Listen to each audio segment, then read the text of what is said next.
어디서 감히 중졸 주제에 내 아들을 넘보냐? 주제 파악을 할 줄 알아야지. 니까짓 게 내 며느리가 되겠다고? 미친 거 아니야?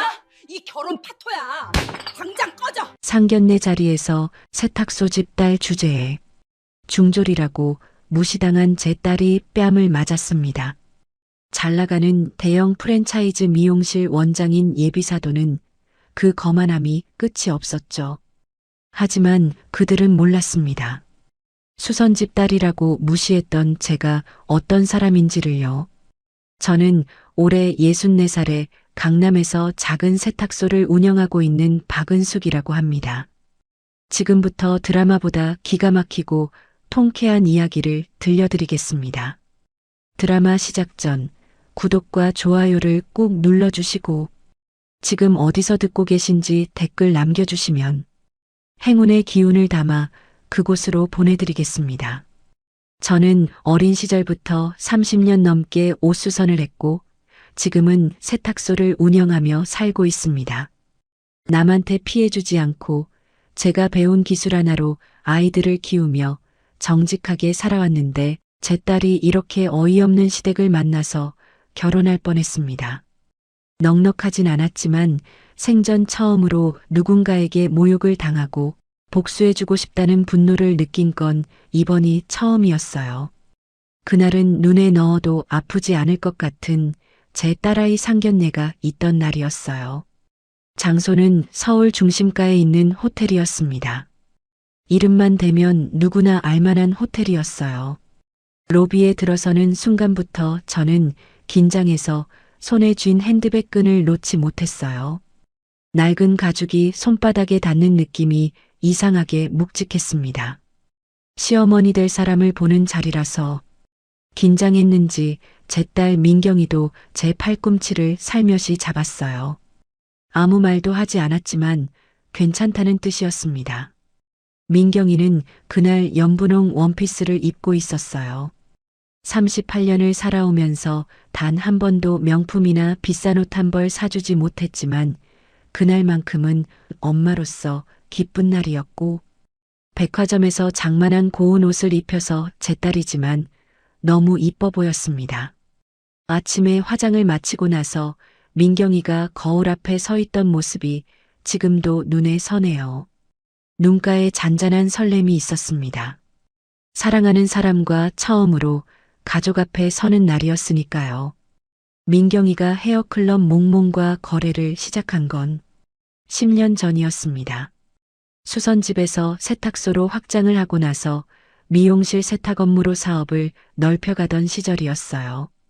동네 가맹점 하나에서 수건 세탁과 직원들 유니폼 수선을 맡아달라는 연락이 왔고 제 딸 민경이 관리하면서부터 세탁 품질이 우수하고 기간이 빨라서 거래처를 미용실 본사 직영점까지 넓어졌습니다. 그렇게 저희 세탁소는 대형 프랜차이즈 미용실의 본사로 운영하는 한명숙의 미용실과 거래를 했어요. 제 딸 민경이가 그 집 아들 민수를 만난 건 그로부터 5년 뒤였습니다. 한명숙 직영점에 가끔 들르던 아들이었어요. 민수는 은행에 다니는 반듯한 청년이었습니다. 둘이 사귄 지 올해로 5년이 됐어요. 그동안 한명숙은 단 한 번도 이 만남을 달갑게 여기지 않았습니다. 제 딸아이가 세탁소 집 딸이라는 이유 하나만으로요.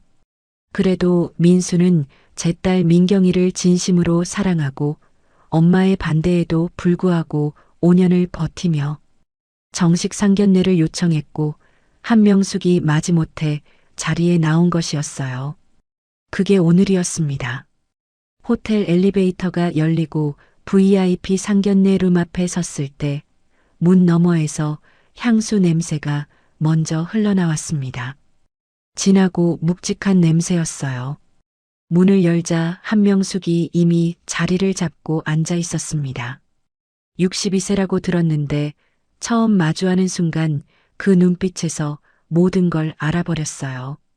사람을 위아래로 훑어보는 그 시선이 사람을 겉으로만 평가하는 듯한 그 싸늘한 눈빛이었습니다. 전국에 가맹점이 여러 개 있는 미용실 대표원장이라 그런지 엄청 까칠해 보였습니다.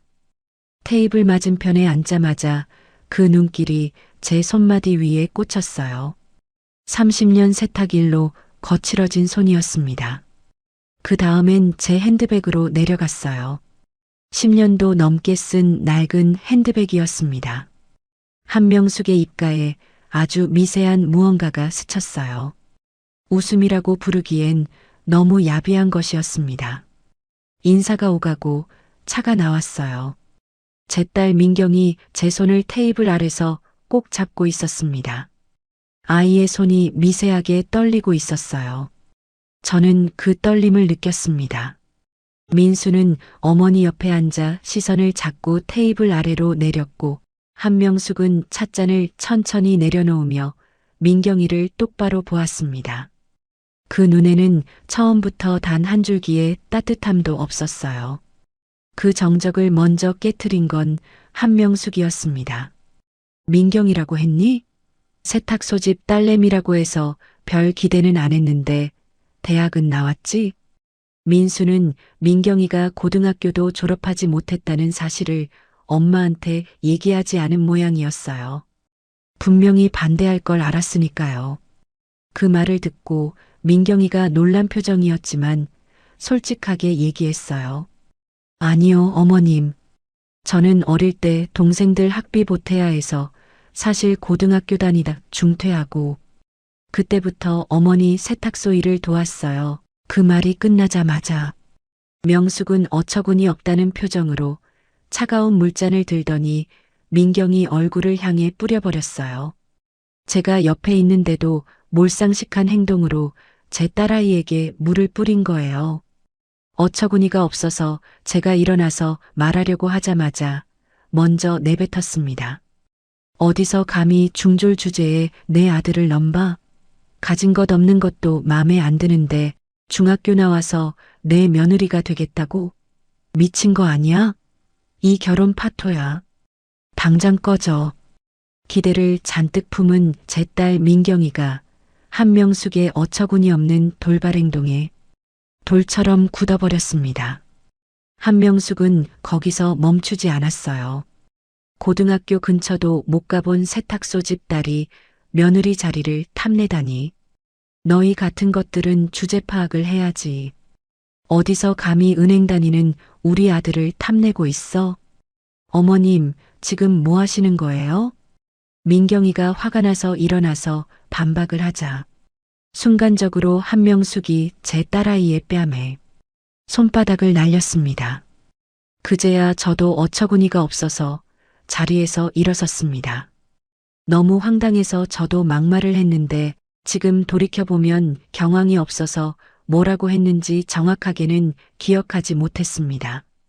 민수도 엄마의 돌발 행동에 놀랐는지 입을 쩍 벌리고 당황해했어요. 제가 막말을 하고 제 딸아이 손을 잡고 일어서는 순간 한명숙이 차갑게 쳐다보았어요. 그 눈빛이 너무나 태연했습니다. 마치 당연한 일을 했다는 듯 오히려 제가 소란을 피우는 것처럼 보는 눈빛이었어요. 그 눈빛 앞에서 어이가 없어서 제 다리가 다시 풀렸습니다. 민경이를 끌어안았어요. 팔 안에서 아이가 바르르 떨었습니다. 우는 건지 참는 건지 분간조차 할 수 없었어요. 한명숙은 몰상식한 행동을 하고 나서 비수처럼 이렇게 말했습니다. 수준 맞게 살아야지. 비천한 것들이 주제 파악도 못하고 호텔까지 기어들어와? 한명숙은 정신 나간 사람처럼 그 말을 남기고 방을 나갔습니다. 거만한 걸음이었어요. 아무 일도 없었던 것처럼 먼지 하나를 털어낸 것처럼 민수는 저희에게 죄송합니다. 라고 짧게 말한 뒤 엄마를 따라 나갔어요. 한바탕 소동을 보고 상견례실 주변에서 웅성거리는 호텔 직원들의 시선이 느껴졌습니다. 누군가 뛰어오는 발소리가 났어요. 저는 민경이의 어깨를 감싸 쥔 채 그 자리에 그대로 앉아 있었습니다.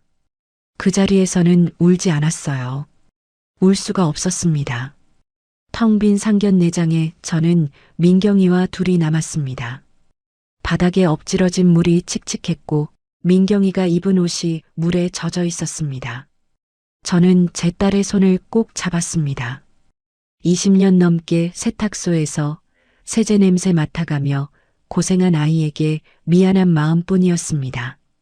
학창 시절 전교 1등도 하며 공부 잘했던 우리 딸아이 민경이가 가난한 형편의 동생들을 대학 보내기 위해서 세탁소 일을 도우며 자신을 희생했는데 그런 딸아이에게 미안한 마음에 가슴이 찢어지는 것만 같았습니다.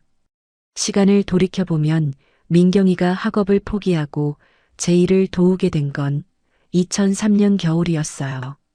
남편이 갑자기 세상을 떠나고 생활고로 사용하던 카드빚이 쌓여서 전부 터져버렸습니다.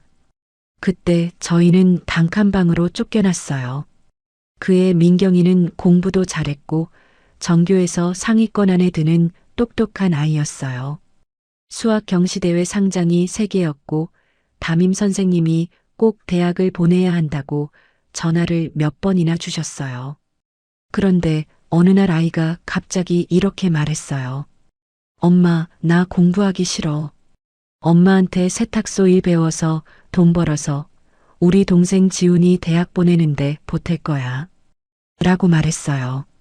민경이 밑에 지훈이라고 제 아들이 하나 또 있습니다. 검사가 되고 싶어하는 꿈을 가진 아이였어요. 비싼 대학 등록금을 제가 내기 힘들다는 현실 앞에서 공부를 좋아하는 동생 지훈이라도 자신이 희생해서 대학을 보내고 싶었나 봐요. 그 어린 것이, 그 어린 아이의 눈은 전혀 거짓말을 하지 않았지만 자기도 대학을 가고 싶었을 텐데 엄마가 이렇게 힘들어하고 있다는 걸 알고 그 어린아이가 힘을 보태고 싶었나 봐요. 저는 가슴이 아팠지만 민경이를 대학에 보낼 형편이 안 되었고 저도 그 현실을 받아들여 민경이가 저를 돕겠다는 말에 의지하며 살았어요. 그렇게 민경이의 도움으로 제 아들 지훈이를 대학에 보냈고 경제적으로도 부족함 없이 지금처럼 잘 살아올 수 있었습니다. 세탁소를 운영했고 가난한 시절이 있었지만 지금은 사실 가난하지 않습니다. 민경이 도움으로 저축할 돈과 여윳돈이 생겼는데 재테크로 성공한 세탁소 단골 손님이었던 어느 회장님의 정보를 통해서 저는 반도체 관련 해외 주식을 조금씩 사서 모았고 그 주식이 시간이 흘러 지금은 100배가 넘게 올랐습니다. 15년 전에 주식으로 번 돈과 대출을 끼고 강남의 유동인구가 많은 지역에 낡은 꼬마 빌딩을 샀어요. 그 당시엔 그냥 작고 허름한 건물이었습니다. 그런데 그 일대가 초대형 복합 상권으로 개발되면서 건물 가치가 달라지기 시작했어요. 지금은 그 건물이 대략 5천억 원 정도 할 거예요. 현재는 론드리 글로벌이라는 법인 이름으로 관리하고 있고 등기부에는 재테크에 도움을 주셨던 법무사 선생님 이름이 올라가 있습니다. 자수성가한 저는 요즘도 세탁소에서 일을 하고 있지만 제가 이렇게 엄청난 재력가라는 사실은 아무도 모르는 일이에요. 이렇게 작은 세탁소 아줌마가 강남 한복판에 5천억짜리 건물 주인이라고 누가 상상을 할 수 있었을까요? 아파트 한 채에 요즘 70억씩 하는 비현실적인 세상에서 꼬마 빌딩의 가치가 이렇게 올라간 것은 어찌 보면 제가 운이 좋아서인 것 같아요.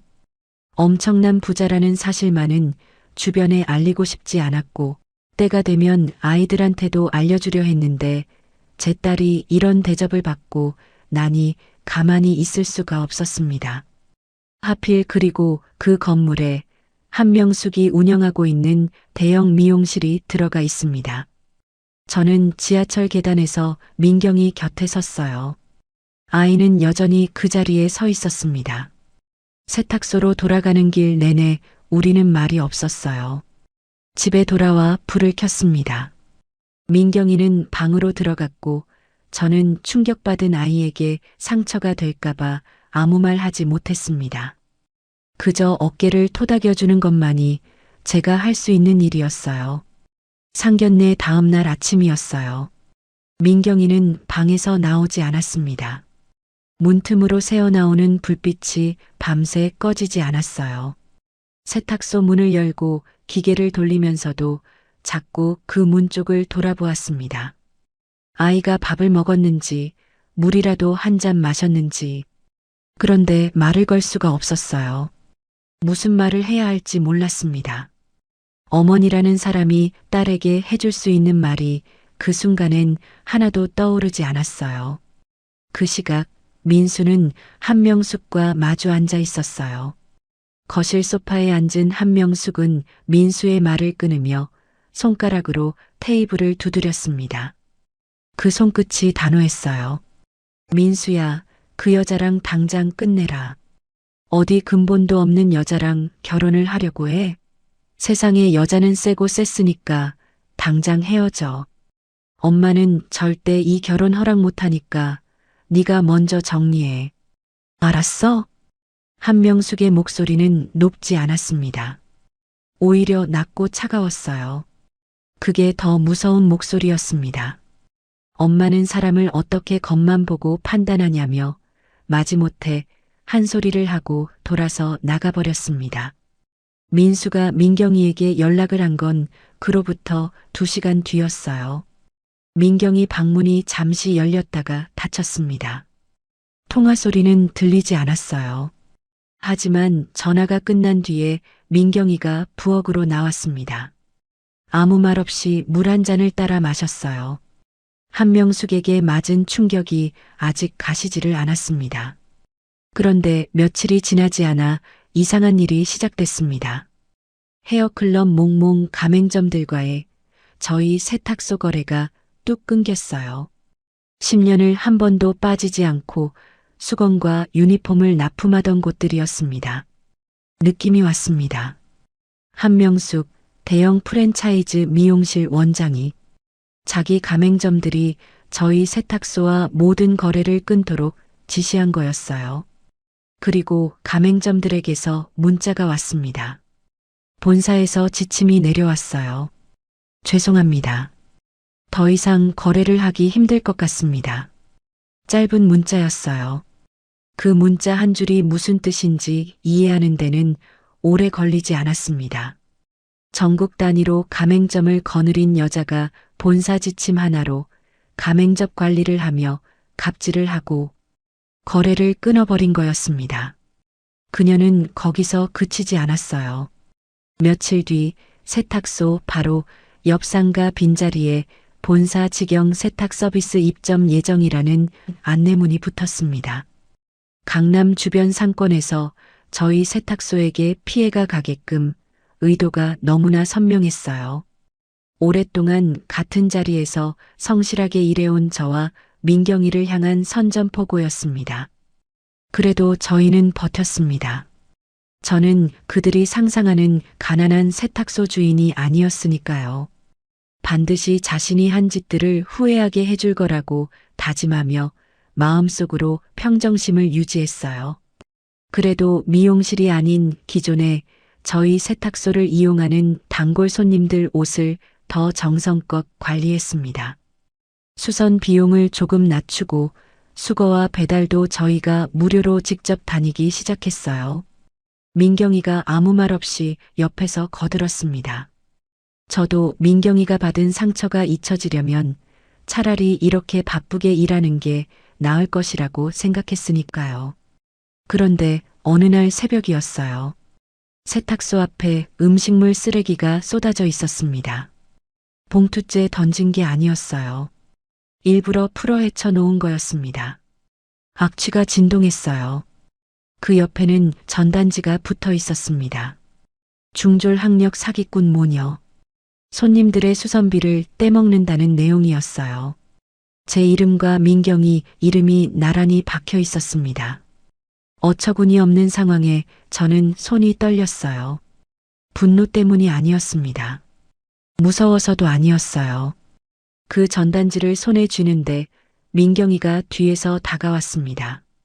아이가 그걸 보았어요. 잠시 아무 말이 없었습니다. 민경이가 전단지를 제 손에서 가만히 가져가더니 구겨서 쓰레기통에 넣었어요. 그리고 빗자루를 들고 음식물 쓰레기를 치우기 시작했습니다.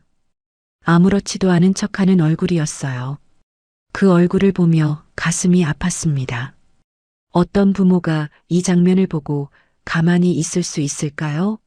저는 몰상식한 한명숙의 행동들을 보며 주먹을 꽉 쥐었습니다. 두고 보자. 내 앞에서 무릎 꿇고 빌게 만들어주마 라고 마음속으로 외쳤어요. 그러던 어느 날이었습니다.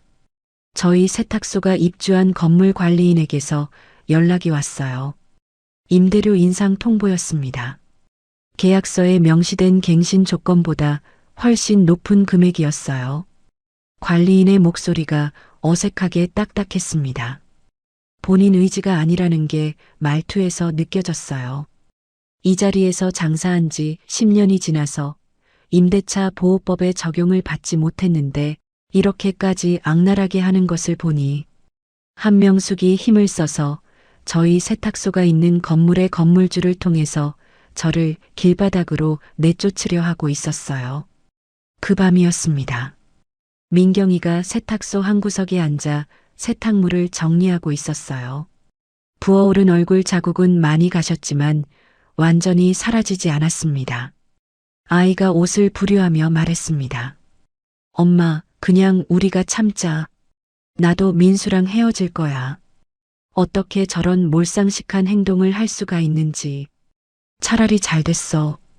결혼해서 시집 갔으면 어떤 일을 당했을지 끔찍해. 미리 알아서 참 다행이야. 그러니까 엄마 난 괜찮아. 저는 민경아라고 불렀습니다. 그런데 그 다음 말이 나오지 않았어요. 먹먹했거든요. 아이가 고개를 들지 않았습니다. 쌓여있는 옷들을 분류하며 아무렇지 않은 듯 했어요. 그 담담한 얼굴이 체념한 것처럼 보이는 그 표정이 가장 깊은 곳에서 무너뜨렸습니다. 그때였습니다. 세탁소 앞에서 시끄러운 소리가 났어요. 묵직하고 쇳소리가 섞인 소음이었습니다. 문을 열고 나가보니 남자 셋이 간판 아래쪽을 부시려고 하고 있었는데 그들은 용역이었습니다. 한명숙이 보낸 사람들이었어요. 간판을 강제로 뜯어내려 하고 있었습니다. 제가 놀라서 지금 뭐 하는 거냐고 소리치며 막아섰어요. 남자 중 하나가 비키라는 듯 쳐다보았습니다. 그 눈빛에 저 같은 사람은 안중에도 없었어요. 밀고 당기는 사이에 무언가가 바닥으로 떨어졌습니다. 발 아래를 보았어요. 제 아들이 지훈이의 검사에 합격할 당시 찍은 사진이었어요. 민경이의 희생으로 제 아들 지훈이는 법대에 갔고 당당하게 지금은 검사로 근무를 하고 있었거든요. 저는 깨진 사진 액자를 집어들었어요. 유리 파편을 손으로 쓸어내고 사진을 꺼냈습니다. 지훈이가 검사 임용장을 들고 환하게 웃고 있는 사진이었어요. 먼지를 닦아냈습니다. 그리고 민경이를 불렀어요. 민경아. 아이가 나왔습니다. 놀란 표정으로 서 있었어요. 눈을 보았습니다. 이제 더 이상 안 되겠다. 저 인간들 봐주려고 했는데 선을 넘었어. 이제 엄마가 가만히 안 있을 거야. 민경이 눈이 흔들렸어요. 입술을 꽉 깨물었습니다. 그 눈물을 참으려는 게 보였어요. 더 이상 참지 않겠다고 결심했습니다. 그 결심이 발끝에서 올라와 가슴에 박히는 게 느껴졌어요. 참는 것도 때가 있는 법입니다. 그리고 그때가 지금이었어요. 세탁소 안으로 들어가 선반 가장 높은 곳에 지훈이 사진을 다시 올려두었습니다.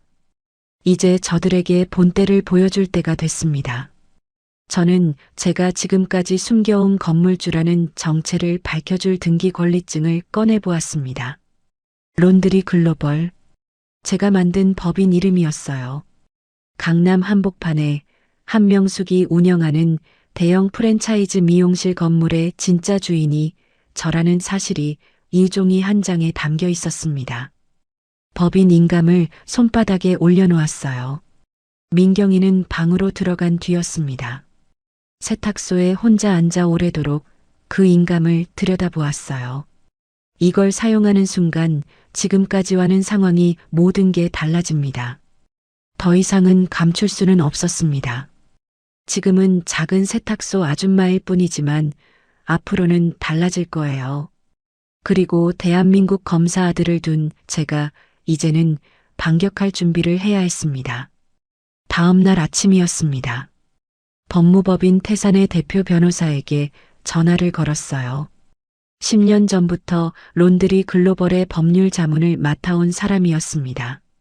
수화기 너머로 목소리가 들렸어요. 선생님, 오랜만에 연락드립니다. 박은숙입니다. 상대방이 잠시 말이 없었어요. 그러다 낮은 목소리로 물었습니다. 회장님, 무슨 일이 생겼습니까? 이제 법인 명의로 되어 있는 제 정체를 공개할 때가 된 것 같아요. 제 건물에 입주한 미용실 원장 때문입니다. 법적으로 그 여자를 무너뜨릴 수 있는 방법이 있는지 알아봐 주세요. 그리고 한 가지 더 부탁드립니다. 그 미용실 매장 임대차 계약 내용부터 샅샅이 검토해 주세요. 전화를 끊고 세탁소 앞치마를 고쳐 맸어요. 손이 차분했습니다. 이제 시작이었어요. 그 시각 지훈이가 세탁소 문을 열고 들어왔습니다. 서울중앙지검에서 밤샘 수사를 마치고 오는 길이었어요. 들어서자마자 세탁소 안을 한번 훑어보았어요. 난장판이었습니다. 용역들이 다녀간 흔적이 아직 남아 있었어요. 간판이 비뚤어진 채 달려 있었고 선반 하나가 기울어져 있었습니다. 지훈이 시선이 민경이 얼굴에서 멈췄어요. 누나, 대체 무슨 일이야 이게? 그 한마디였습니다. 지훈이가 민경이 앞으로 걸어가 짓무른 손마디를 잡았어요. 지훈이 눈이 붉어졌어요. 입술을 꽉 다물고 있었습니다. 검사로 일하고 있는 제 아들이 분노해서 이성을 잃으면 안 됐습니다. 모든 것은 법과 절차에 따라서 진행해야 했으니까요. 제가 아들을 불렀습니다. 그동안 있었던 일들을 지훈이에게 얘기했어요. 안 그래도 바쁜데 자기 누나와 제가 당한 일을 얘기하면 업무에 방해될까봐 망설였는데 이제 솔직해져야 했습니다. 선 넘은 그들에게 매운맛을 보여줄 때가 되었으니까요. 지훈이가 놀란 표정으로 저를 바라보았습니다. 그러다 천천히 고개를 끄덕였어요. 눈물을 삼키는 게 목젖에서 느껴졌습니다.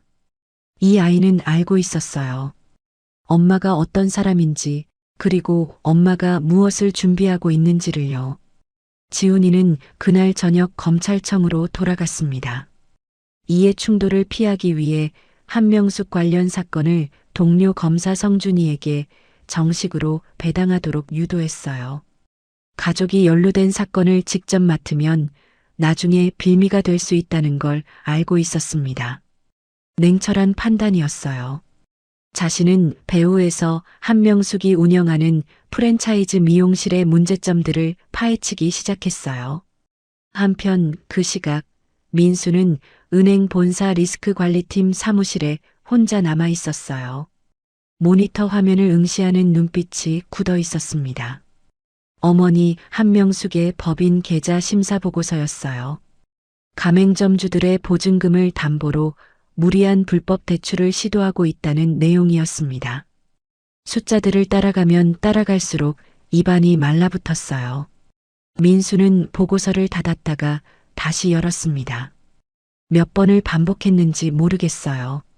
자신의 엄마 때문에 사랑했던 여자를 놓쳐버린 것 같은 억울함으로 엄마에게 복수하고 싶은 생각이 들었나 봐요. 민수는 민경이 얼굴이 떠올랐습니다. 상견례장에서 뺨을 맞고도 아무 말 못하던 그 얼굴이었어요. 민수는 의자에서 일어섰습니다. 창밖에 서울 야경이 까맣게 펼쳐져 있었어요. 한참을 서 있었습니다. 그런데 답은 이미 나와 있었어요. 민경이를 위하는 유일한 길이 무엇인지 알고 있었습니다. 민수는 자리에 앉아 은행 내부 감사팀 메일 주소를 열었어요.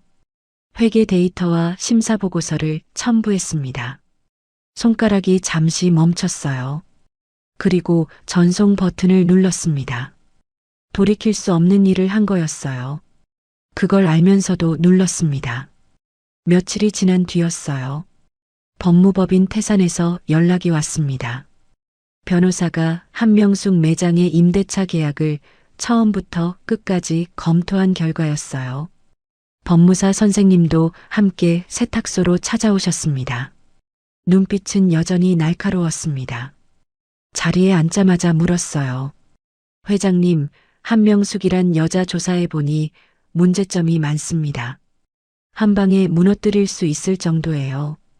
법무사 선생님이 천천히 고개를 끄덕였어요. 그러더니 서류 봉투를 꺼내 테이블 위에 올려놓았습니다. 며칠간 현장을 직접 확인하고 정리한 자료였어요. 한명숙이 건물주 몰래 저질러온 불법 행위들이 담겨 있었습니다. 내용은 이랬어요. 한명숙은 계약 당시 허가받은 면적 외에 매장 구석 공간을 몰래 쪼개서 네일숍과 두피 케어숍 두 곳에 불법으로 재임대하고 있었습니다. 그 월세와 권리금을 챙기면서 건물주인 론드리 글로벌에는 한 푼도 신고하지 않았어요. 상가 임대차 계약에서 건물주 허락 없이 다른 사람에게 공간을 빌려주는 건 명백한 계약 위반이었습니다. 즉각적인 계약 해지 사유가 되는 위반이었어요. 서류를 한 장 한 장 넘기는 손끝이 차분했습니다. 오랫동안 저는 그 건물을 관리해 왔어요. 단 한 번도 임차인을 상대로 갑질을 해본 적도 없었습니다. 세탁소 문에 내부 수리 중이라는 팻말을 걸었어요. 그리고 법무사 선생님과 변호사와 마주 앉아 한명숙의 계약서를 처음부터 끝까지 다시 읽기 시작했습니다. 한 줄도 그냥 넘어가지 않았어요. 이 싸움은 감정으로 하는 게 아니었습니다. 아들이 검사이기도 했지만 철저하게 법의 테두리 안에서 정상적인 방법으로 해야 했어요. 창밖으로 한명숙의 미용실 간판이 보였습니다. 화려한 금색 글씨였어요. 헤어클럽 몽몽. 그 간판을 보며 어떻게 될지를 떠올리며 웃었습니다. 저 간판이 내려오는 날이 이제 멀지 않았어요. 그리고 법 앞에서는 5천억 건물의 주인이 이길 수밖에 없었습니다. 며칠이 더 지난 뒤였어요. 법무법인 태산에서 계약서 검토가 마무리됐다는 연락이 왔습니다. 변호사가 정리해온 자료를 보니 한명숙의 위반 사항은 생각보다 훨씬 많았어요. 무단 전대만이 아니었습니다. 계약 당시 신고한 영업 면적과 실제 사용 면적이 달랐고 인테리어 공사를 하면서 건물 내부 구조를 건물주 허락 없이 변경한 사실도 확인됐어요. 하나하나가 전부 계약 해지 사유가 될 수 있는 것들이었습니다. 그런데 서류만으로는 부족했어요. 현장 사진이 필요했습니다. 네일숍과 두피 케어숍이 실제로 그 공간에서 영업하고 있다는 물증이 있어야 했어요. 법무사 선생님이 전문조사 업체를 쓰자고 하셨습니다. 잠시 생각했어요. 외부 사람이 들어가면 눈에 띕니다. 수상하게 여기면 증거를 치워버릴 수도 있어요. 그런데 저라면 달랐습니다. 10년 동안 그 가맹점들과 거래해온 수선 업체 대표였어요. 낯선 얼굴이 아니었습니다. 제가 직접 들어가는 게 가장 자연스러운 방법이었어요. 변호사에게 물었습니다. 건물주가 자기 건물 안에서 벌어지는 불법 행위를 직접 확인하는 게 법적으로 문제가 됩니까? 변호사가 잠시 생각하더니 고개를 저었어요. 건물주로서 정당한 확인 행위입니다.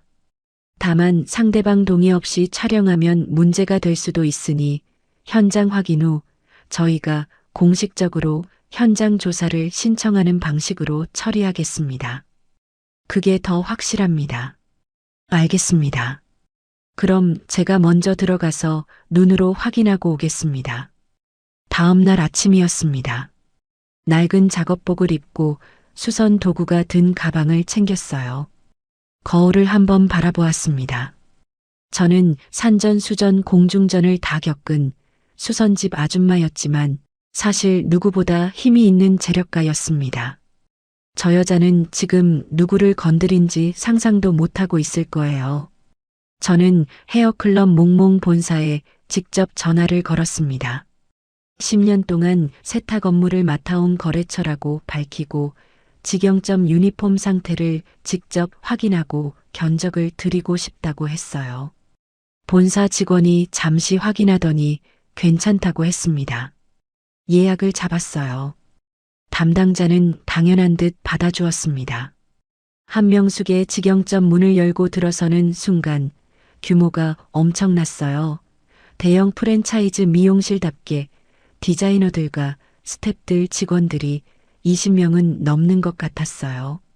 매장 인테리어는 화려했습니다. 조명이 밝았고 직원들 유니폼이 깔끔했어요. 손님들이 엄청 많이 앉아 있었습니다. 아무렇지 않은 표정을 유지하면서 매장 안쪽으로 시선을 흘렸어요. 매장 안쪽 구석, 파티션으로 살짝 가려진 공간이었어요. 네일 테이블이 2개 놓여 있었고 그 옆으로 두피 케어 기기가 줄지어 있었습니다. 계약서에는 존재하지 않는 공간이었어요. 직원에게 유니폼을 보자고 하면서 자연스럽게 안쪽으로 걸어 들어갔습니다. 파티션 너머로 손님 한 명이 두피 케어를 받고 있었어요. 네일 테이블에는 가격표가 붙어 있었습니다. 엄연한 불법 영업이었어요. 유니폼 견적은 며칠 안에 보내드리겠다고 하고 매장을 나왔어요. 골목으로 돌아서는데 봄 햇살이 등에 닿았습니다. 손끝이 차가웠어요. 차가웠지만 떨리지 않았습니다. 제 눈 안에 모든 물증이 담겨 있었어요. 돌아오는 길에 변호사에게 바로 연락했습니다. 현장 확인 완료됐습니다. 공식 조사 신청 진행해 주세요. 변호사가 알겠다고 했어요. 목소리가 단단했습니다. 그게 첫 번째였어요. 그 시각 민수는 은행 본사 리스크 관리팀 사무실에 혼자 남아 있었습니다. 내부 감사팀에 고발 메일을 보낸 뒤로 며칠이 지나 있었어요. 감사팀에서 어머니의 미용실에 대한 공식 조사가 시작됐다는 통보를 받은 날이었습니다. 민수는 모니터 앞에 앉아 어머니의 법인 계좌 대출 심사 보고서를 다시 펼쳤어요. 숫자들이 말을 하고 있었습니다. 가맹점주들이 납부한 예치금이 한명숙의 개인 계좌를 거쳐 해외로 빠져나간 흔적이 있었어요. 행선지를 추적하니 마카오와 필리핀이었습니다. 조사해 보니 충격이었어요. 그 자금은 자신의 어머니 한명숙의 해외 원정 도박 자금이었어요.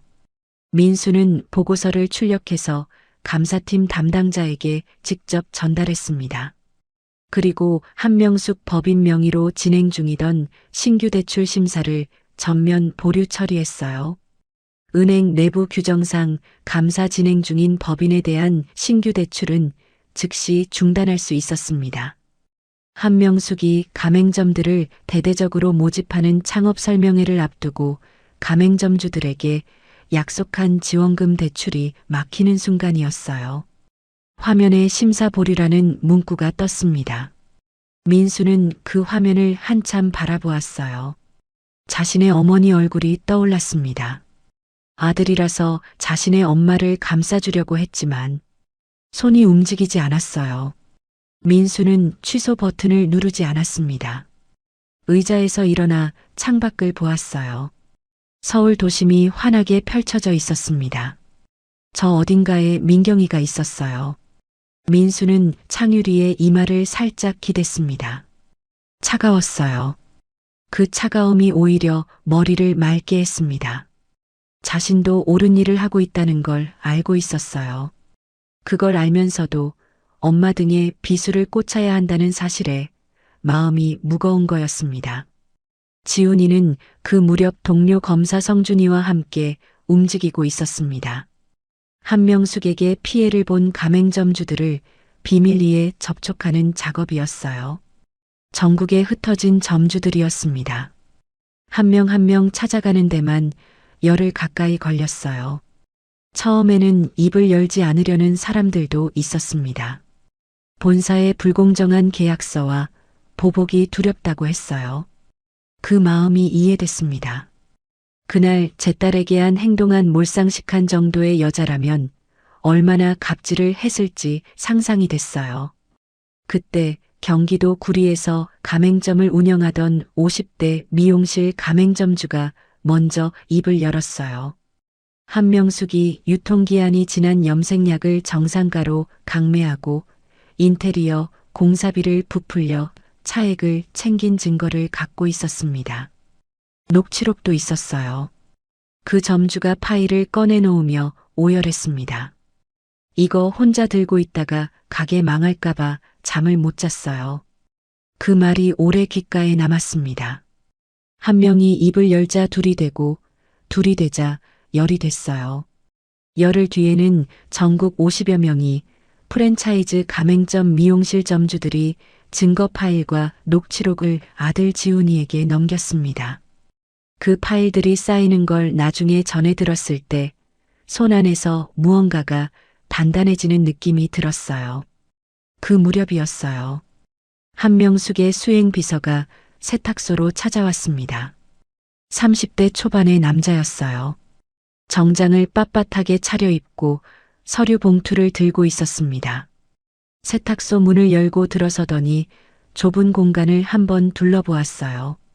좁은 수선실과 벽에 걸린 손님들 옷까지, 바닥에 놓인 세탁 바구니들. 그 눈빛이 이 공간을 우습게 보고 있다는 걸 한눈에 알 수 있었습니다. 그 눈빛을 보는데 이상하게 마음이 차분해졌어요. 분노가 올라오지 않았습니다. 오히려 기다리던 순간이 왔다는 느낌이었어요. 저번에 한번 경고드렸는데 이 건물에서 세탁소 당장 빼지 않으면 용역을 다시 부르겠습니다. 건물주한테도 연락해서 계약 끝내버릴 거예요. 저는 서랍에서 서류 한 장을 꺼냈어요. 법무법인 태산에서 준비한 문서였습니다. 비서 앞에 내밀었어요. 비서가 집어들었습니다. 읽기 시작했어요. 한 줄 한 줄 읽어 내려갈수록 얼굴빛이 달라졌습니다. 처음엔 비웃는 기색이었어요. 그런데 중간쯤 넘어가자 미간이 좁혀졌습니다. 끝까지 읽고 나서는 아무 말도 하지 못했어요. 가서 원장한테 전해주세요. 미용실 비리와 갑질, 불법 영업한 증거들 싹 다 가지고 있으니 미용실 문 닫을 준비하고 기다리라고.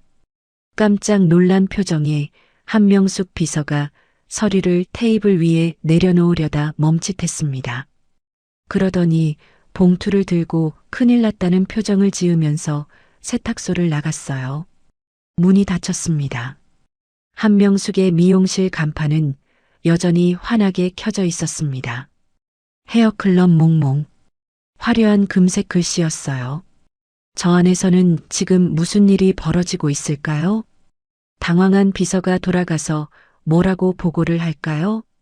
한명숙이 그 서류를 받아들고 어떤 표정을 지을지 궁금했어요. 당황해하는 그 표정이 눈에 그려졌습니다. 웃음이 조금 났습니다. 너도 한번 당해봐라. 아직 시작도 안 했으니까. 라고 마음속으로 되뇌었어요. 저는 세탁소 불을 끄고 자리에 앉았습니다. 이제부터 시작한다. 기다려. 그 천장을 뚫을 듯한 콧대를 지그시 밟아줄게. 라고 외쳤습니다. 그로부터 며칠이 지난 뒤였습니다. 한명숙은 하얀색 고급 승용차를 몰고 세탁소 앞에 멈춰 섰어요. 이른 오전이었습니다. 아직 세탁소 문을 열기 전이었어요. 민경이가 안쪽에서 밀려있는 옷들의 수선 준비를 하고 있었습니다. 낡은 형광등 아래 수선대가 놓여 있었고 벽에는 손님들 옷가지가 번호표를 달고 걸려 있었어요. 그 평범하고 소박한 공간 안에서 민경이는 오늘도 수선일을 마무리하고 있었습니다. 그때였습니다. 유리창 너머로 승용차 한 대가 보였어요. 문이 열리고 한명숙이 내렸습니다. 최고급 코트를 걸치고 선글라스를 끼고 있었어요. 세탁소 앞에 서서 팔짱을 꼈습니다. 구경거리를 보러 온 사람 같았어요. 그 여유로운 자세가 이 공간과 이 안에 있는 사람들을 얼마나 우습게 보는지를 말해주고 있었습니다. 시선이 세탁소 간판에서 유리창으로, 유리창에서 안쪽으로 천천히 움직였어요.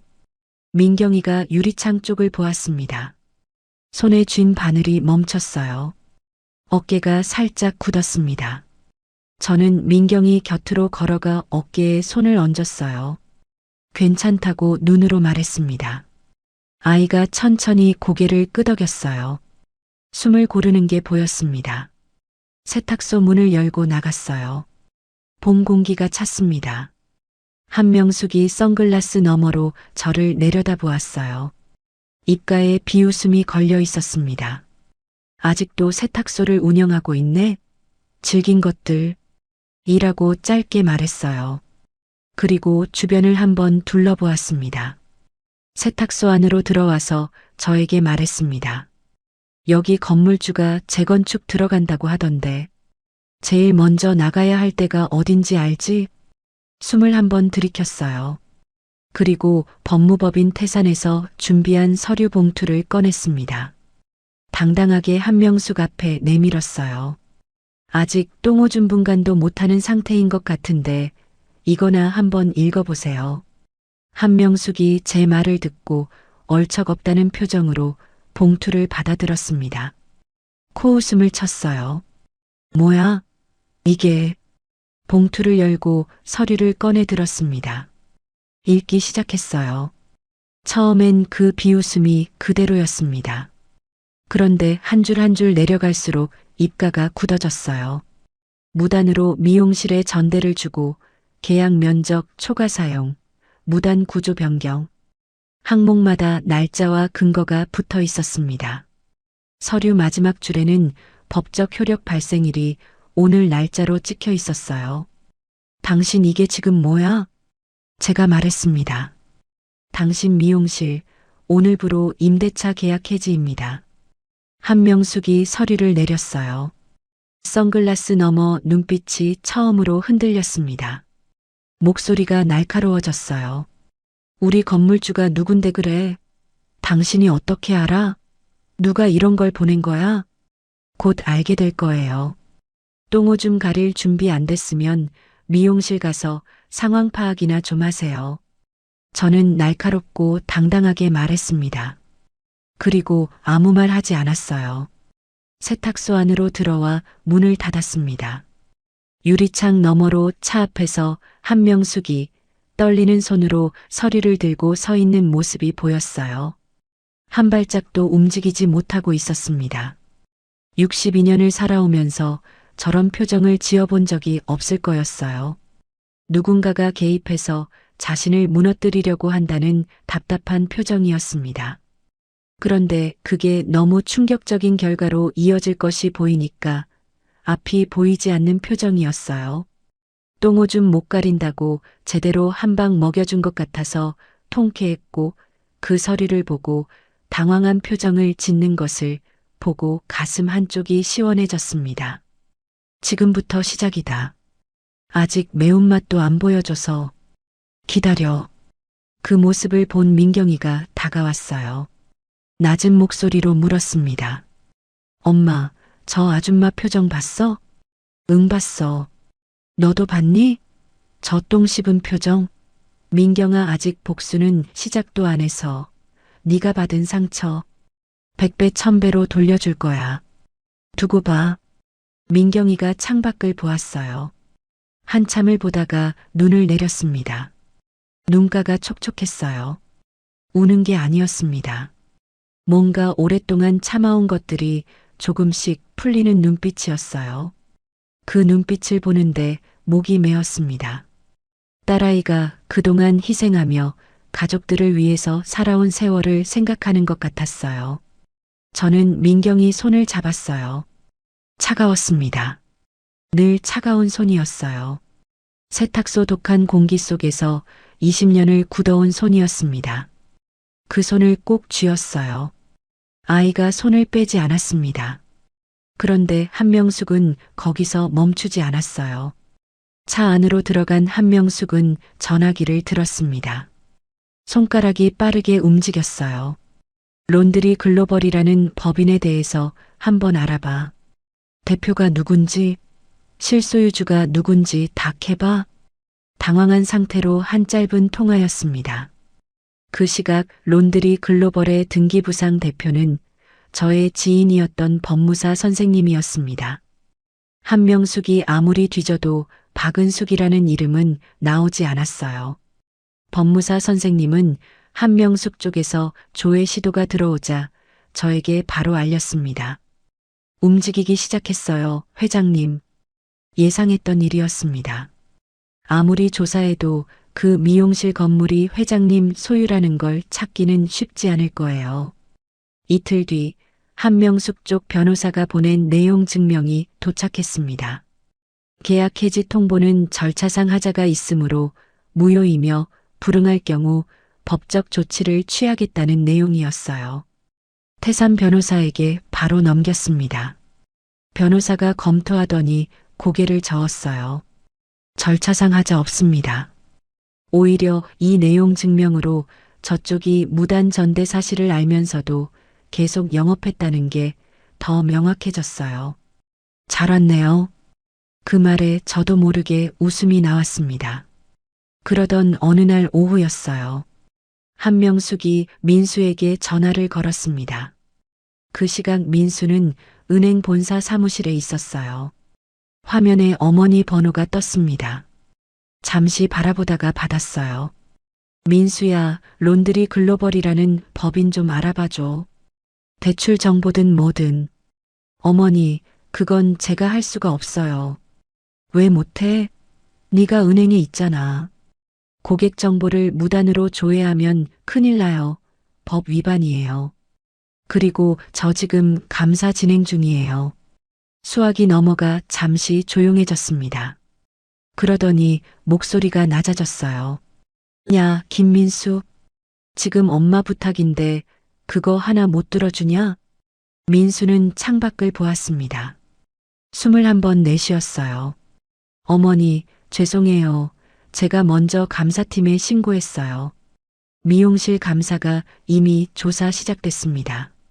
전화기 너머에서 잠깐, 너 그게 무슨 소리야? 라는 말이 들렸어요. 목소리가 떨렸습니다. 민수는 짧게 말했어요. 죄송해요. 어머니, 나중에 얘기해요. 민수는 전화를 끊었습니다. 전화기를 책상에 내려놓고 한참을 앉아 있었어요. 다리가 무거웠습니다. 그런데 후회하지 않았어요. 창밖으로 서울 도심이 환하게 펼쳐져 있었습니다. 한명숙은 발등에 불똥 떨어진 것처럼 그날 오후 내내 사방으로 전화를 돌렸어요. 론드리 글로벌의 실소유주를 알아내려 했습니다. 부동산 중개업자, 세무사, 예전에 같이 일했던 건설업자까지 동원했어요. 그런데 아무도 박은숙이라는 이름을 캐내지 못했습니다. 등기부상 대표는 법무사였고 법인 주소는 사무용 공유 오피스였어요. 개인정보가 나올 구석이 없었습니다. 한명숙은 다급해질수록 더 넓게 그물을 쳤어요. 그물이 넓어질수록 본인이 저질러온 불법 행위들이 더 많은 사람들 눈에 띄기 시작했습니다. 스스로 무덤을 파고 있었어요. 그 사실을 한명숙만 몰랐습니다. 며칠 뒤였어요. 인터넷 지역 카페에 글이 올라오기 시작했습니다. 세탁소 상호를 직접 거론하며 수선비를 떼먹었다는 내용이었어요. 작성자가 여럿이었습니다. 같은 날 비슷한 시간에 올라온 글들이었어요. 댓글도 빠르게 달렸습니다. 전부 비슷한 말투였어요. 기획된 글이라는 게 보였습니다. 민경이가 핸드폰 화면을 들고 왔어요. 얼굴이 창백했습니다. 엄마, 이거 봐요. 누가 우리 세탁소 악플을 달고 있어요. 목소리가 떨렸어요. 화면을 보았습니다. 글 제목에 세탁소 상호가 그대로 박혀 있었어요. 아래로 댓글이 수십 개였습니다. 읽지 않았어요. 읽을 필요가 없었습니다. 저는 이게 누가 시킨 글인지 알고 있었으니까요. 민경아, 걱정하지 마. 엄마가 해결할게. 저는 태산 변호사에게 바로 연락했습니다. 게시글 작성 시간과 IP 추적을 의뢰하겠다고 했어요. 동시에 게시글 삭제 가처분 신청도 넣겠다고 했습니다. 빠르게 움직이겠습니다. 변호사 목소리가 단단했어요. 전화를 끊고 민경이를 보았습니다. 아이가 핸드폰을 내려놓고 수선대 앞에 앉았어요. 밀려있는 수선해야 할 옷들을 보며 다시 바느질을 했습니다. 손이 떨리고 있었어요. 바늘기에 실을 깨려는데 자꾸 빗나갔습니다. 그 손을 보는데 가슴 깊은 곳이 저렸어요. 민경아, 이리 줘봐. 내가 할게. 저는 실을 받아서 깨워주었습니다. 민경이가 받아들면서 고개를 숙였어요. 한참을 숙이고 있었습니다. 조용히 울고 있었어요. 소리 없이요. 등이 가늘게 떨렸습니다. 저는 아무 말도 하지 않았어요. 아이의 등에 손을 얹었습니다. 그것만 했어요. 한편 한명숙은 그 무렵 창업 설명회 준비에 더 속도를 내고 있었습니다. 이틀 뒤면 전국 수백 명이 예비 창업자들이 모이는 헤어클럽 몽몽 프랜차이즈 창업 설명회가 열릴 예정이었어요. 한명숙은 건물 문제가 해결되지 않자 창업 설명회를 돌파구로 삼기로 한 것 같았습니다. 가맹을 희망하는 예비 창업자들을 모집해서 가입시키면 막대한 자금을 초반에 모을 수 있었으니까요. 그녀는 행사장 규모를 더 키웠어요. 신문 광고도 하고 초청 인원도 늘렸습니다. 투자자들에게 대규모 지원금을 약속하는 내용으로 발표 자료를 다시 짰어요. 행사장에서 창업 설명회의 혜택들을 설명하고 투자 유치를 하면 모든 게 해결될 것처럼 믿는 눈빛이었습니다. 그 지원금의 재원은 아직 승인도 나지 않은 대출이었어요. 민수가 심사보류 처리해 놓은 그 대출이었습니다. 한명숙은 그 사실을 몰랐어요. 아직은요. 창업 설명회 하루 전날 아침이었어요. 세탁소 문을 열자마자 이상한 낌새가 느껴졌습니다. 건너편 골목 어귀에 사람들이 서 있었어요. 6-7명이었습니다. 작업복 차림이었어요. 현수막을 들고 있었습니다. 가까이 보니 글씨가 박혀 있었어요. 수선비 먹튀한 세탁소 사기꾼 모녀들은 당장 꺼지라고 손으로 쓴 것 같은 글씨였습니다. 그 사람들이 세탁소 앞으로 천천히 걸어오기 시작했어요. 민경이가 뒤에서 나왔습니다. 현수막을 보았어요. 얼굴이 굳었습니다. 저 사람들 누구야? 모르는 얼굴들이었어요. 단골 손님도 아니고 거래처 사람도 아니었습니다. 한명숙이 동원한 사람들이라는 게 한눈에 보였어요. 현수막 문구도 전단지 내용과 똑같았습니다. 기획된 거였어요. 그 사람들이 세탁소 앞에 늘어섰습니다. 목소리를 높이기 시작했어요. 사기꾼 내놔라. 돈 내놔라. 골목이 좁았습니다. 소리가 울렸어요. 지나가던 사람들이 발을 멈추고 쳐다보았습니다. 세탁소 유리창 안쪽에서 보이는 그 시선들이 오물을 보는 눈빛이었어요. 민경이가 문 쪽으로 나가려 했습니다. 팔을 잡았어요. 엄마 나가지 마. 근데 엄마, 저 사람들이. 민경이가 멈췄습니다. 태산 변호사에게 바로 연락했어요. 지금 세탁소 앞에서 위력 시위가 벌어지고 있습니다. 현장 사진 찍어서 바로 보내드릴게요. 업무방해 고발 진행해 주세요. 변호사가 알겠다고 했습니다. 핸드폰으로 현장을 찍었어요. 그 사람들이 카메라를 보자 잠시 주춤했습니다. 그래도 멈추지 않았어요. 1시간이 지났습니다. 2시간이 지났어요. 그 사람들은 자리를 지키고 있었습니다. 세탁소 안으로 들어오는 손님이 한 명도 없었어요. 민경이는 손이 떨리고 있었어요. 옷수선을 하려면 집중해야 하는데 바느질이 되지 않았습니다. 점심 무렵이었어요. 이번엔 지훈이에게서 연락이 왔습니다. 목소리가 낮았어요. 엄마, 나 지금 좀 곤란한 상황이야. 무슨 일이야? 검찰 내부 감찰팀에서 나한테 가족 사건에 내가 부당 개입한다는 의혹이 있다고 조사 통보가 왔어. 누군가 제보를 넣은 것 같아. 저는 순간 가슴이 내려앉았습니다. 목소리를 가다듬었어요. 지훈아, 네가 직접 수사에 관여한 적 있어? 아니야, 없어. 나는 그게 걱정이 돼서 동료 성준이한테 다 넘겼고 나는 증거 수집만 했어. 근데 그게 문제가 될 수 있다고 하네. 지훈아, 너는 잘못한 거 아무것도 없어. 걱정하지 말고 네가 하던 절차대로 해. 흔들리지 말고. 알아. 근데 엄마, 한명숙 쪽에서 제보한 거 맞을 거야. 창업 설명회 전에 내가 검사라는 거 알고 손을 쓴 것 같아.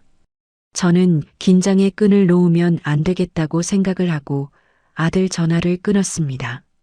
등받이에 기댔어요. 형광등이 윙윙거리는 소리가 들렸습니다. 세탁소 바깥에서는 아직도 시위대 소리가 들렸어요. 안에서는 민경이 바느질 소리가 들렸습니다. 두 소리 사이에 혼자 앉아 있었어요. 한명숙은 생각보다 여우 같은 여자였습니다. 제 아들이 검사라는 걸 어떻게 알았는지 귀신같이 제 뒤통수를 노리고 있었어요. 세탁소 앞에서 저를 괴롭히려고 시위하는 사람을 보내지를 않나?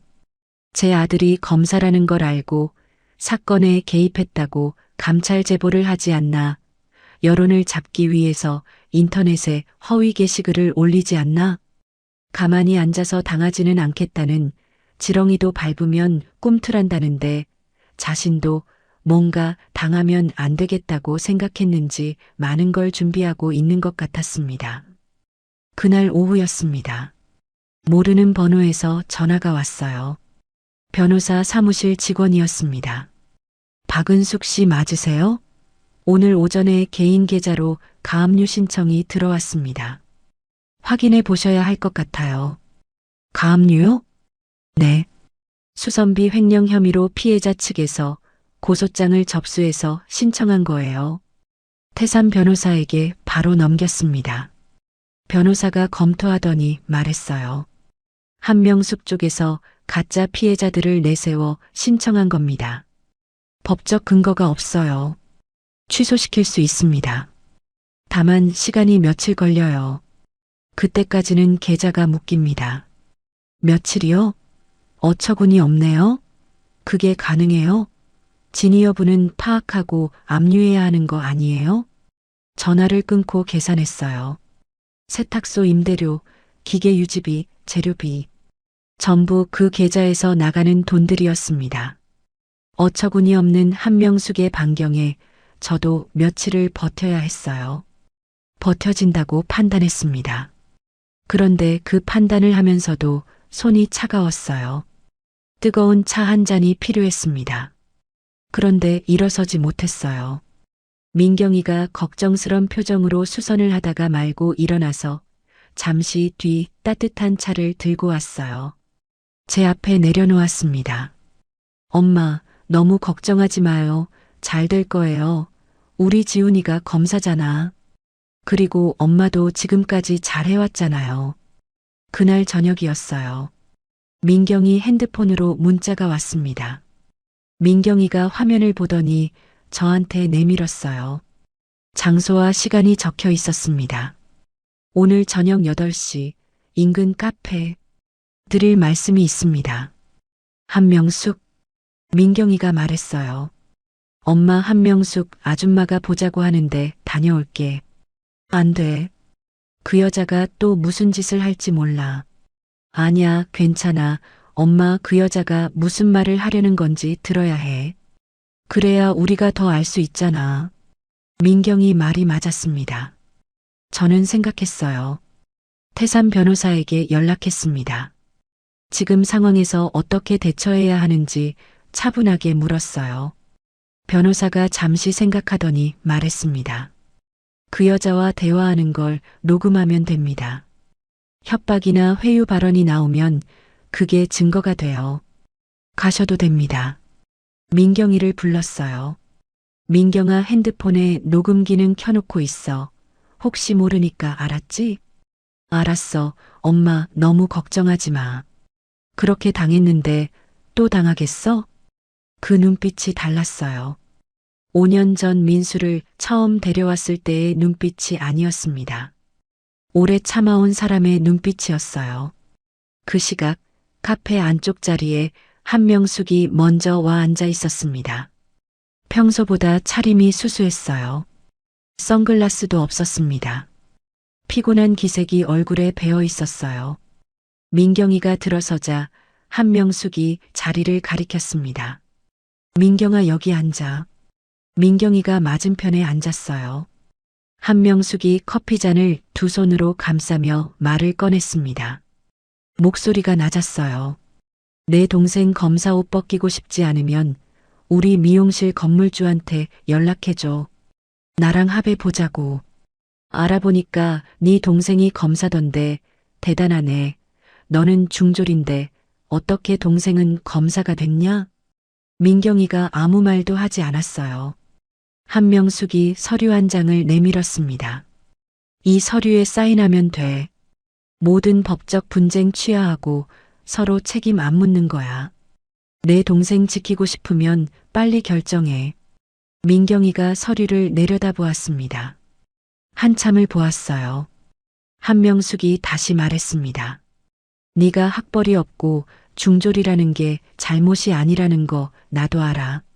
근데 세상이 그런 거잖아. 격이 맞아야 결혼도 가능한 거 아니니? 현실적으로 생각해. 민경이가 천천히 고개를 들었어요. 한명숙을 똑바로 보았습니다. 눈빛이 흔들리지 않았어요. 가져갈게요. 생각해 볼게요. 짧게 말하고 자리에서 일어섰습니다. 서류를 들고 카페를 나왔어요. 밖으로 나오자마자 가방에서 핸드폰 녹음기를 꺼냈습니다. 빨간 불이 켜져 있었어요. 녹음이 되고 있었습니다. 엄마, 다 지훈이 검사 옷 벗긴다고 협박하는 거 녹음 다 됐어. 목소리가 떨렸습니다. 그런데 무너지는 목소리가 아니었어요. 버텨낸 사람의 목소리였습니다. 잘했어. 지금 바로 와. 그날 밤이었어요. 세탁소 소파에 민경이와 나란히 앉았습니다. 불을 다 끄지 않았어요. 형광등 하나만 켜두었습니다. 23년 전 단칸방에서 서로의 체온으로 버티던 그 밤이 생각났어요. 그때도 이렇게 둘이 앉아 있었습니다. 그때는 내일이 두려웠어요. 지금은 달랐습니다. 엄마, 민경이가 불렀어요. 나 그때 공부 포기한 거 한 번도 후회한 적 없어. 우리 지훈이도 당당하게 검사가 되었고 누구보다도 자랑스러운 동생이고 이렇게 건강한 엄마가 있으니까. 민경이가 계속했어요.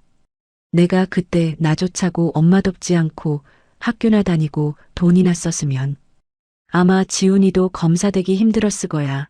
그리고 엄마가 혼자서 우리 둘을 키워내려면 얼마나 힘들었겠어? 나는 내가 중졸이라고 해도 절대 후회하지 않아. 진짜로. 눈물이 나왔습니다. 참으려 했는데 나왔어요. 민경이도 울었습니다. 둘이 소리 없이 울었어요. 오랫동안 울었습니다. 그 어린아이가 자신이 하고 싶었던 것들 다 참아내고 이렇게 희생해서 엄마를 돕고 동생 뒷바라지를 하며 살았단 생각을 하니 가슴이 미어졌습니다.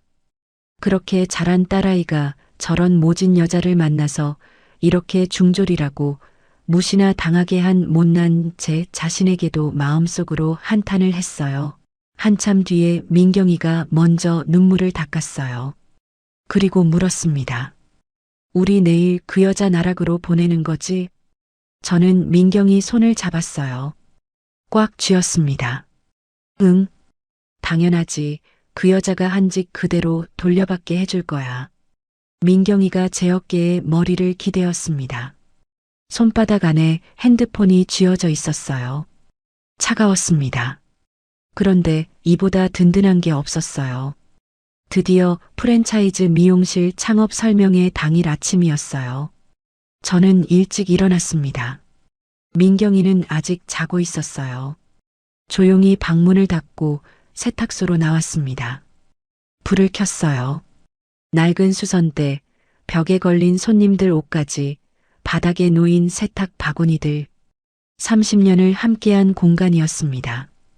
이 공간에서 민경이와 땀 흘리며 버텨온 세월이 벽 구석구석에 배어 있었어요.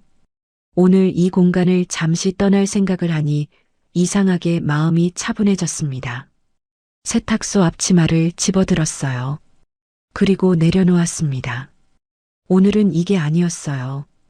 옷장을 열었습니다. 안쪽 깊은 곳에 걸어둔 옷이 있었어요. 진한 남색 실크 슈트였습니다. 10년 전에 한 번 맞춰둔 옷이었어요. 한 번도 입지 않았습니다. 언젠가 쓸 날이 올 것 같아서 아껴둔 옷이었는데 오늘 꺼내 입었습니다. 옷감이 여전히 살아있었어요. 거울 앞에 섰어요. 낯선 사람이 서 있는 것 같았습니다. 아니, 낯선 게 아니었어요. 오래 숨어있던 사람이 나온 것 같았습니다. 64세의 세탁소 아줌마 박은숙이 거울 안에 서 있었어요. 이제는 세탁소 아주머니가 아닌 5천억 건물의 주인이라는 것을 보여줄 때였습니다. 민경이가 방에서 나왔어요. 저를 보더니 멈췄습니다. 엄마, 그 옷 이쁘네. 그래. 응. 오랫동안 아껴두었는데 오늘 같은 날은 꼭 입어줘야 할 것 같아서. 민경이 눈이 젖었습니다. 그런데 울지 않았어요. 입술을 꽉 다물고 고개를 끄덕였습니다. 그리고 자기 방으로 들어갔다가 잠시 뒤에 나왔어요. 단정한 검은색 재킷을 입고 있었습니다. 머리를 단정하게 올렸어요. 38년을 살아오면서 이렇게 차려입은 민경이를 본 적이 없었습니다. 민정이의 상처가 아물기 위해서는 오늘 모든 걸 보여줘야 했습니다. 민정이 얼굴이 오늘따라 그 어느 때보다 당당했습니다. 그 시각 동료 검사 성준이는 이미 호텔 쪽으로 향하고 있었습니다. 지훈이가 감찰 조사를 받는 동안 성준이는 독자적으로 수사를 진행해 왔어요. 가맹점주 50여 명이 진술서와 회계 부정 데이터, 민경이가 녹음한 협박 파일까지 증거가 갖춰지자 법원에 영장을 청구했습니다. 영장은 전날 밤 발부됐어요. 성준이는 수사관들과 함께 행사장 입구 쪽에서 대기하기로 했습니다. 한명숙이 무대에 오르는 순간을 기다리기로 했어요. 공개된 장소에서 수백 명이 보는 앞에서 그게 맞다고 판단했습니다. 한편 민수는 그날 아침 일찍 은행 본사로 나갔어요. 한명숙의 대출 심사 최종 결제를 직접 처리하기 위해서였습니다. 화면에 최종 부적격이라는 붉은 글씨가 뜨는 걸 확인했어요. 결제 버튼을 눌렀습니다. 그리고 자리에서 일어섰어요. 오늘 이 자리에 직접 가야겠다고 생각했습니다. 어머니 앞에 서야 했어요. 도망치듯 전화로 끝낼 수는 없었습니다. 그게 마지막으로 자신이 어머니에게 할 수 있는 일이라고 생각했어요. 민수는 코트를 집어들고 사무실을 나갔습니다. 그 시각 프랜차이즈 사업 설명회 대연회장은 사람들로 이미 가득 차 있었어요. 장소는 바로 제가 소유한 건물이자 한명숙이 입점해 있는 대형 프랜차이즈 미용실 건물의 대강당이었습니다. 전국에서 몰려온 예비 창업자들이었습니다. 100명이 넘는 것 같았어요. 카메라를 든 기자들도 보였습니다. 행사 진행 요원들이 바쁘게 움직이고 있었어요. 무대 위에는 헤어클럽 몽몽의 대형 현수막이 걸려 있었습니다. 조명이 환했어요. 출발하기 전에 저는 건물 관리소장에게 연락했습니다. 오늘 창업 설명회 행사장 대형 스크린 담당자에게 미리 얘기해 두셨죠? 관리소장이 대답했어요. 네, 준비됐습니다. 신호 주시면 바로 틀겠다고 했습니다. 법무법인 태산에서 준비한 영상 파일을 이미 넘겨둔 상태였어요. 건물 실소유주의 요청이었으니 담당자도 군말 없이 협조했습니다. 드디어 저도 상가 건물 앞에 도착했습니다. 관리소장이 입구에 서 있었습니다. 저를 보자 깍듯하게 고개를 숙였어요. 회장님 오셨습니까? 그 한마디가 이상하게 가슴에 닿았습니다. 20년 만에 처음 들어보는 호칭이었어요. 관리소장은 제가 건물을 인수할 때부터 있던 분이라 유일하게 제 얼굴을 아는 분이었어요. 제 딸 민경이가 회장님이란 소리에 깜짝 놀랐습니다. 그 순간 보안 요원 2명이 앞을 막았습니다. 초청장을 보여달라고 했어요.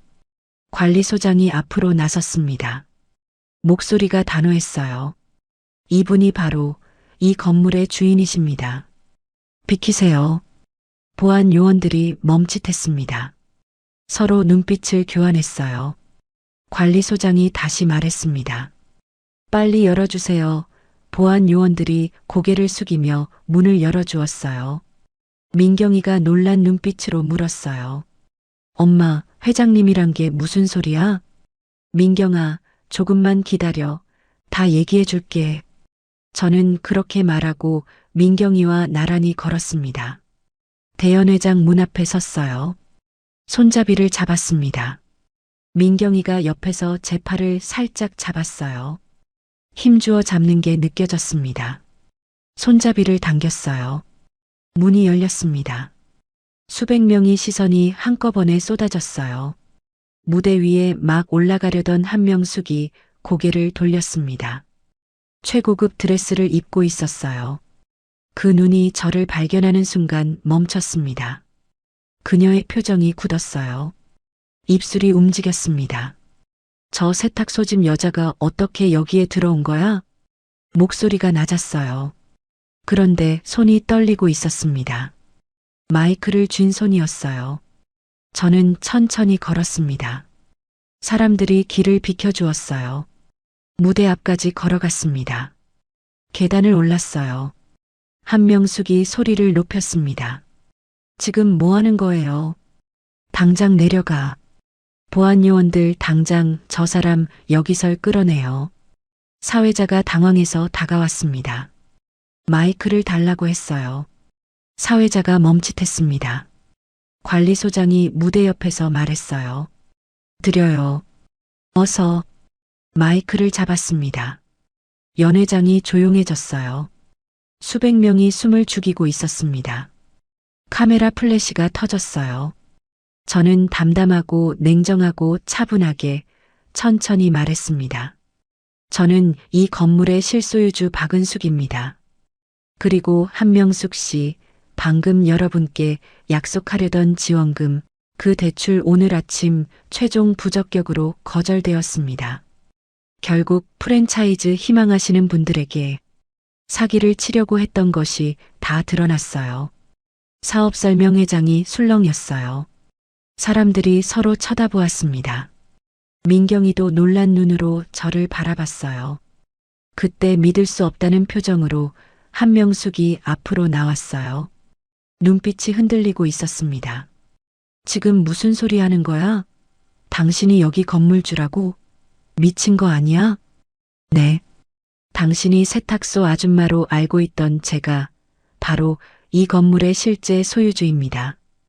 법인 명의로 돌려놔서 저인 줄 아는 사람이 많지는 않았지만, 그리고 당신이 상견례장에서 제 딸아이 뺨을 때렸는데 그건 기억하시죠?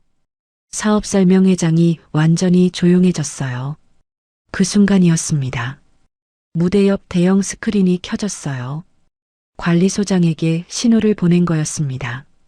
첫 번째 화면은 한명숙이 무단전대로 운영하던 네일숍과 두피 케어숍의 현장 사진이었어요. 두 번째는 가맹점주 피해 사례 정리 자료였습니다.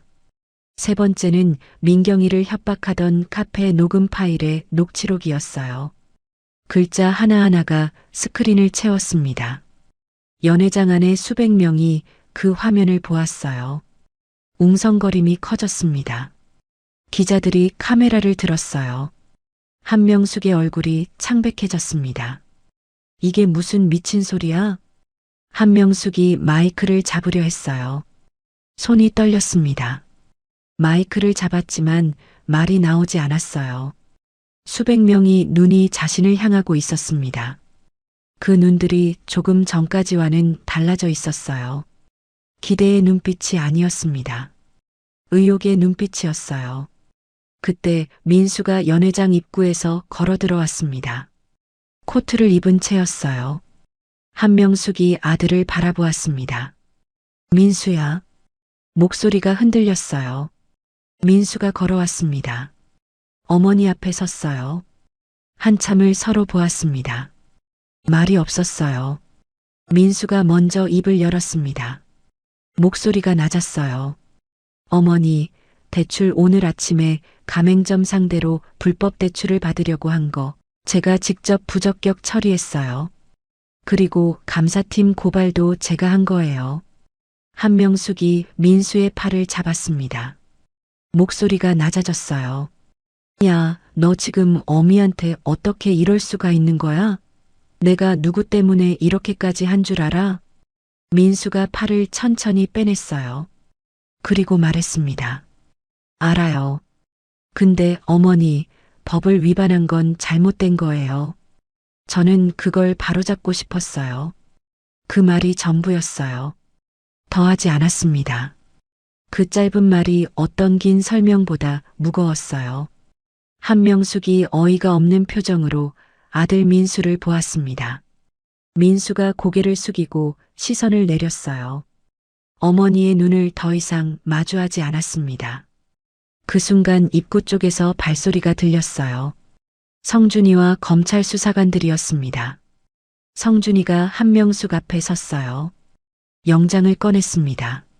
한명숙 씨, 조세 포탈 및 불법 대출, 그리고 가맹점주를 상대로 사기 혐의로 긴급 체포합니다. 한명숙이 뒤로 물러섰어요. 뒤꿈치가 무대 끝에 걸렸습니다. 수사관이 팔을 잡았어요. 한명숙이 뿌리치려 했습니다. 소용없었어요. 수갑이 채워졌습니다. 금속이 맞닿는 소리가 연회장 안에 울렸어요. 한명숙이 바닥에 주저앉으려 했습니다. 수사관이 부축했어요. 한명숙의 눈이 저를 찾았습니다. 분노가 아니었어요. 지금 이 상황이 믿을 수 없다는 눈빛이었습니다.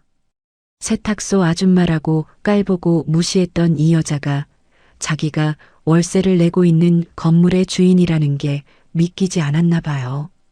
그리고 자신이 했던 행동들이 갑자기 후회가 되고 있는 눈빛이었어요. 저는 겁에 질리고 당황한 한명숙의 표정과 눈빛을 오랫동안 바라보았습니다. 그 겁에 질린 표정을 당당하게 내려다봤습니다. 한명숙이 소리를 질렀습니다. 아니야, 전부 거짓말이야. 창업살 명예에 투자를 하려고 왔던 예비 창업자들은 잘못하면 사기당할 뻔했다는 생각에 놀란 표정이었고 세탁소 아줌마였던 제가 건물주라는 사실에 더욱더 충격을 받은 상황이었는데 지금 상황이 믿기지가 않았나 봐요. 그래서 말이 나오지 않았어요. 그런데 지훈이 동료 성준이가 들이닥쳤고 검찰 수사관들이 한명숙을 체포하는 순간 현실로 느껴졌을 거예요. 제가 건물주라는 사실을 알게 된 것보다 더욱더 충격받은 건 아들 민수가 자신을 배신했다는 사실일 거예요. 설명회장 안이 웅성거리기 시작했어요. 카메라 플래시가 계속 터졌습니다. 마이크를 사회자에게 돌려주었어요. 저는 그렇게 무대에서 내려왔습니다. 민경이가 무대 아래에 서 있었어요. 눈이 빨개져 있었습니다. 저를 보자마자 걸어왔어요. 엄마가 회장이라니 무슨 일화야? 어떻게 된 거야? 끌려나가는 한명숙을 바라보며 떨리는 목소리로 민경이가 저에게 물었어요. 민경아, 미안하다. 지훈이가 검사에 합격할 때쯤이었어. 우리가 모은 종잣돈을 미국 반도체 주식에 투자했는데 그게 200배 이상 올랐단다. 그 돈을 네가 결혼할 때 집이라도 하나 해주려고. 강남에 꼬마 빌딩을 샀고 그 건물이 재건축이 되면서 이렇게 엄마는 부자가 되었어. 그런데 그 사실을 나는 네가 결혼하고 나면 알려주려고 했어. 혹시라도 나 때문에 재산을 노리고 접근하는 사람을 네가 만나면 불행해질까봐 걱정했거든. 그래서 그동안 감춰왔단다. 돈이 많아도 우리 생활은 달라지는 게 없었으니까 굳이 말하지 않았어. 민경이가 떨리는 목소리로 말했어요. 엄마, 고마워. 나 이제 괜찮아. 민경이 어깨가 떨렸어요. 제 곁에서 소리 없이 울고 있었습니다. 끌려나가는 한명숙을 바라보며 안도의 한숨을 쉬고 있었어요. 드디어 제 딸 민경이의 상처가 조금씩 아무는 것 같은 기분이 들었어요. 자는 민경이 등을 천천히 두드렸어요. 사업설명회장 밖으로 한명숙이 끌려나가는 발소리가 들렸어요. 멀어지고 있었습니다. 그 소리가 완전히 사라질 때까지 저는 민경이를 안고 있었어요. 어느새 지훈이가 저희 옆으로 왔습니다. 민경이가 고개를 들었습니다. 지훈이를 보았어요. 그리고 지훈이가 말했습니다. 누나, 그동안 정말 고마웠어. 누나 때문에 내가 대학에 갈 수 있었고 이렇게 훌륭한 검사가 되었는데 한 번도 고맙다는 말을 하지 못한 것 같아. 누나, 정말 고마워. 누나가 없었으면 지금의 나도 없었을 거야. 난 평생 누나한테 감사하며 살 거야. 동생의 말을 듣고 민경이 눈물을 흘렸습니다. 둘이 그렇게 한참을 바라보다 민경이가 먼저 손을 내밀었습니다. 아니야, 지훈아, 난 우리 가족이 행복하게 살기 위해서 내가 직접 선택한 일이고 못 배웠다고 무시당해도 난 아무렇지 않았어. 지금까지 단 한 번도 공부에 손을 놓고 일한 것에 대해서 후회하지 않아. 지훈이가 민경이의 말을 듣고 손을 잡았어요. 꽉 쥐었습니다. 더 이상의 말이 필요 없었어요. 20년이었습니다. 20년 만에 동생 지훈이가 자신을 위해 희생하고 배려했던 세월들을 떠올리며 고마움을 표현하는 날이었어요. 그래, 민경아, 지훈아. 우리 이제 행복하자. 엄마는 세탁소 아줌마가 아니야. 엄마는 진짜 부자야. 이제 제가 부자라고 말하니까 민경이와 지훈이도 웃음을 띄웠습니다. 그렇게 사업설명회장 창밖으로 봄 햇살이 쏟아지고 있었습니다. 한명숙이 체포되고 사건이 터진 지 벌써 한 달이 지났어요. 강남 한복판 건물 1층에서 200평이 넘는 대형 미용실, 헤어클럽 몽몽 간판이 내려오던 날이었습니다. 인부들이 간판을 떼어내자 건물 외벽에 사각형 자국이 남았어요. 오래 걸려있던 것들이 사라지면 반드시 흔적이 남는 법입니다. 그 자국을 보며 한참을 서 있었어요. 미용실이 사라진 자리는 대형 빨래방으로 새롭게 임차인을 구했어요. 이제 제 건물에는 대형 프랜차이즈 미용실이 사라지고 세탁소와 빨래방으로 그리고 편하게 차를 마실 수 있는 카페 공간으로 바꿨습니다. 세탁을 맡긴 사람들이 여유롭게 휴식을 취할 수 있는 공간으로 바꿔서요. 한명숙은 결국 구속 기소됐어요. 조셉 호탈, 불법 대출, 가맹점주 상대 사기, 불법 전대를 통한 횡령. 혐의가 여럿이었습니다. 재판은 오래 걸릴 거라고 했어요. 민수는 어머니의 죗값을 어떻게든 갚겠다며 회사에 사직서를 냈습니다. 가맹점주 피해자들과 합의를 위해 발로 뛰겠다고 했어요. 쉽지 않은 길이었습니다. 그런데 민수는 그 길을 선택했어요. 민경이가 그 소식을 전해주었을 때 아무 말도 하지 않았습니다. 말이 필요 없었어요. 민수가 어떤 사람인지 이미 알고 있었으니까요. 그렇게 시간이 흘러 1년이 지났습니다. 어느 날 민경이가 봉투 하나를 들고 왔어요. 2장의 종이가 들어 있었습니다. 첫 번째는 검정고시 합격 통지서였어요. 두 번째는 대학교 입학 합격 증서였습니다. 야간 대학이었어요. 경영학과였습니다. 엄마, 나 이제 나이는 먹었지만 학교에 다녀보려고. 아이가 웃었어요. 그 웃음을 마지막으로 본 게 언제였는지 기억이 나지 않았습니다.